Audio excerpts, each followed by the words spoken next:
உங்களுடைய திறமைகள் வெளிப்படுங்க. வேலைகள் உங்களுடைய திறமைகள் வெளிப்படும். ரொம்ப தைரியமான சில முடிவுகளை எல்லாமே வந்து இந்த டயத்தில் எடுப்பீங்க. எதிர்பாராத சில நல்ல நிகழ்வுகள் எல்லாமே நடக்கும். நீங்க சொந்தமா வந்து தொழில் பண்ணிட்டு இருக்கீங்கன்னு வச்சுக்கோங்களேன். அந்த தொழில வந்து நல்ல முன்னேற்றங்கள் ஏற்படும். இதுக்கு முன்னாடி வந்து அதான் எல்லாமே தொழில் பண்ணிட்டு இருக்கோம் தான். ரொம்ப வருஷமா தொழில்லாம் பண்ணிட்டு இருக்கோம்ப்பா. ஆனா இதுல பார்த்தீங்கன்னா பெரிய லெவல்ல லாபத்தை பார்க்க முடியல.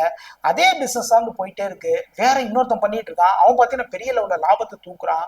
பெரிய லெவல் லாபத்தை வந்து அள்ளி கொண்டு வர்றான். என்னால முடியவே இல்லை. நானும் எவ்வளவு எஃபெக்ட்லாம் போட்டுட்டு இருக்கேன். இந்த மனக்குறைகள் அனைத்துமே தீர்ந்துவிடும். தொழில பார்த்தீங்கன்னா முன்னேற்றங்கள் ஏற்படும். எதிர்பாராத இடத்துல இருந்து புதிய புதிய வாய்ப்புகள் எல்லாமே உங்களை தேடி வருவதற்கான சூழல்கள் அமையும். குரு பகவானுடைய பார்வை 2ஆம் இடத்துல பதியுதுங்க. இந்த டயத்துல உங்களுடைய பேச்சுக்கள்ல வந்து தன்மை வெளிப்படும். அவ்வளவு அழகா பேசுவீங்க. புத்தி சாதுரியம் வெளிப்படும். எதிர்பாராத நேரத்துல எதிர்பாராத மாதிரியான ஒரு பாயிண்ட்டுகள் எல்லாமே அடிப்பீங்க இந்த டயத்துல. ஓகேங்களா? அதே நேரத்துல பொருளாதாரத்தில் முன்னேற்றங்கள் ஏற்படும். குடும்பத்துக்கு வந்து பாத்தீங்கன்னா பொன் பொருள் சேர்க்கைகள் எல்லாமே உண்டுங்க.